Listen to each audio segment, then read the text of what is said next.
Hello po mga ka-viewers. Nagsimba po kami ngayong palaspas. Daddy, abot mo nga sa akin yung yung sa Catholic Church. Nakakuha po kami ng palaspas. May blessing po ito.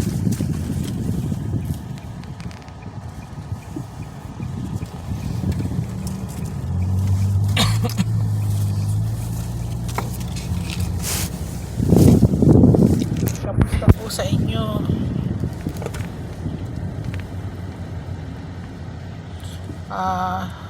Semana Santa na po, bukas ay Lunes Santo. Dito naman po hindi kagaya sa Pilipinas na malaking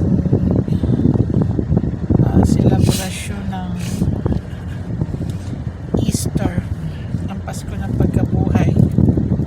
At kapag naman po Lunes Santo ay may mga posisyon, lalo na sa